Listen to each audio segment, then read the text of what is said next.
iPhone SE 2022 in 2024. Is it still worth anything? Yes, actually, I think that it is. And a lot of people might still be interested in this phone because it won't get Apple Intelligence. It's still supported for a couple more years. It's got iOS 18 already, and it has a lot of the stuff that people like. It's got Touch ID, no Face ID, no facial recognition. It's got a small 4.7-inch display, so it's like basically the original form factor from years and years ago, like not the original one, but once we moved up in life, 4.7-inch, has a 12 megapixel single camera on the back, has a 7 megapixel selfie camera on the front, which they're okay. They're definitely dated at this point in time because, well, quite frankly, these are old cameras. We've got newer and much more improved stuff. It doesn't have nighttime capability really taking, but with good lighting, it can still take some decent photos. Starts off at 64 gigabytes of storage, as 4 gigabytes of RAM, which really isn't all that important to you in the Apple world, unless you care about Apple Intelligence, which, like I said, this phone is not going to get it. But they still sell it on their website for like $429. Do not buy it for that price.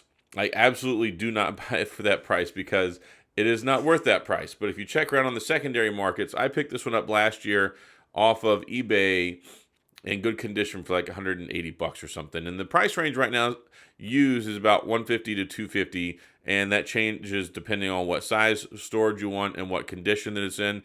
I got this one in like B plus condition or something like that, and I've been very happy with it. It's got okay sound, like the speakers are okay on it. That's not something you're really probably buying this phone for. But of course, it works with Bluetooth, and you can use your earbuds, your AirPods, all that stuff.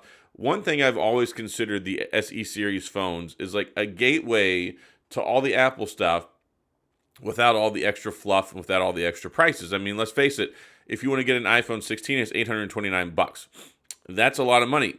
If you can get one of these used for 150 to 250, you like the Touch ID, you like still having the physical touch home button on there. That's something that's nice. That's something that to me has its own price that's associated with it because it's so nice to have that. I love Touch ID. I know there's other people out there who don't like a lot of the newer stuff, who want the days of old. And this still represents that, and it's still going to be supported for years. It's been out for 2 years. It's probably still going to get updated for like 3 or 4 more years. That's pretty darn good. And the nice thing about it is you get Apple services, you get Apple Card, Apple Pay, Apple TV, integration with all the Apple stuff. Use it AirDrop with your MacBook, with your iPad, with your Apple Watch.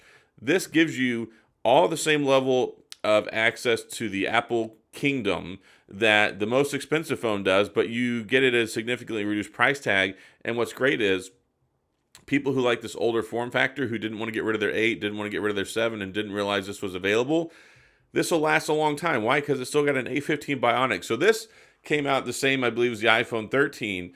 Same processor. You're going to get all that great power and performance. You could even play games on here if you want. I mean, I don't really recommend it on such a small phone, but it gets you mostly all-day battery. I think for most people, it's kind of an all-day battery thing. It got me about 5 hours screen on time, really pushing the limits on it, which, hey, with a 2,000 milliamp battery and this tiny little phone, I mean, that's a pretty darn good deal. If you can get 4.5, 5 hours of screen on time, that's probably going to be pretty good for you. And most people don't use that much in a day, or at least not until they get home in the evening. Put it on a charger. There's cases and accessories galore because the iPhone 8 cases work on this just fine. This is an iPhone 8 case. This is a Nomad leather case that I've bought and used for this phone many times. Get it off eBay. You can probably still get it off eBay. It's like this blue leather color, and the Nomad leather cases for these are absolute fire. Like, they're really good. Great button cutouts, great leather, and they offer great protection. It really makes the phone feel super premium. And yeah, if you like this form factor, if you don't want to pay a lot of money, and for kids, for teenagers, for high school, college students who you don't want to spend a ton of money, if your mom and dad, you're still paying for your kid's phone, or you want to get them a nice introductory thing where you can talk to them, where, okay, maybe this might minimize some of their screen time. You don't have to worry about the crazy Apple Intelligence stuff, because Apple Intelligence isn't a big selling point. In fact, it's a turnoff for some folks. So if you never want to have to worry about that, this phone will never get it. So you don't have to worry about all the Apple Intelligence BS, all the Apple Siri 2.0.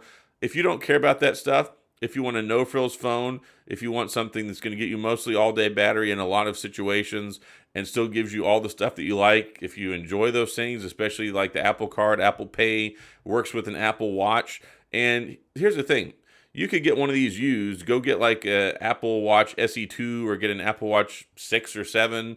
Get yourself a cheap 10.2-inch iPad. You could basically have some of the best you can get at a great price tag, where it's going to have years of longevity for the price you could get basically an iPhone 16 for. So this is one of those things where if you're a frugal person, and of course you could go get like an iPhone XR, you could get an iPhone XS, but those are not going to get supported after this year, at least not to my knowledge. This one's still going to get supported for several more years because it's only just now 2.5 years old. It came out in like, what, March, April of 2022. So you still got a lot of gas left in the tank. And I know a lot of people aren't going to want this phone, but hey, when this phone came out like 2 or 3 years ago, they were still selling like 20 million a year. That's a lot. Like, there's a lot of people that wanted this phone then, and I think it's one of those things where people have been on the fence waiting to see what happens with the iPhone SE4 or the iPhone SE. I guess it's going to be 2025. Basically, we'll skip a year. It'll be 3 years since this one by the time it comes out. But all indications and pointers for the SE4 are that it's going to be a big 6.1-inch screen. It's going to have one camera. It's going to have Apple Intelligence. It's going to cost more money. Likely, it's going to be probably at least $499, if not higher than that. And I think it'll probably be closer to $549. If they come in at $599, which, hey, maybe they might. I don't know. But I don't expect it to be the $429 price point for a phone. And no more Touch ID. This form factor won't be around anymore. And yeah, that stuff is probably going to push maybe some more people into the direction of, hey, maybe I might go pick up an SE 2022. Maybe I'll save some money. Maybe I'll enjoy this form factor for a couple more years and ride it out as long as possible. And there's nothing wrong with that. You don't have to have a $1,000 phone. You don't have to have a $2,000 phone. You don't have to have an $800 phone. There's nothing wrong with it. As long as the phone does what it's intended to do and it does what you need it to do, that's perfectly fine. And some people don't want to spend $300-$400 on an Android phone. They would feel more comfortable buying maybe even like a refurbished, renewed, or even a used with a warranty, because you can find those a lot.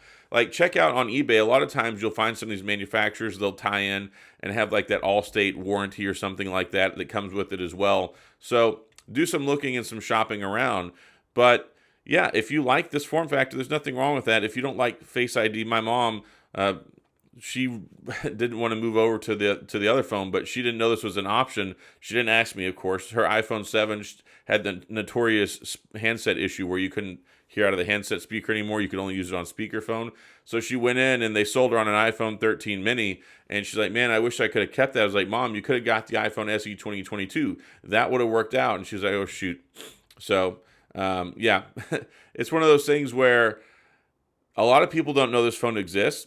And a lot of people don't realize that even at the budget price, yeah, it was $400. It was kind of worth it when it came out. Definitely not worth that price tag now. But if you can get one for $150, $200, $250, it's going to get several more years of support. I mean, that's great.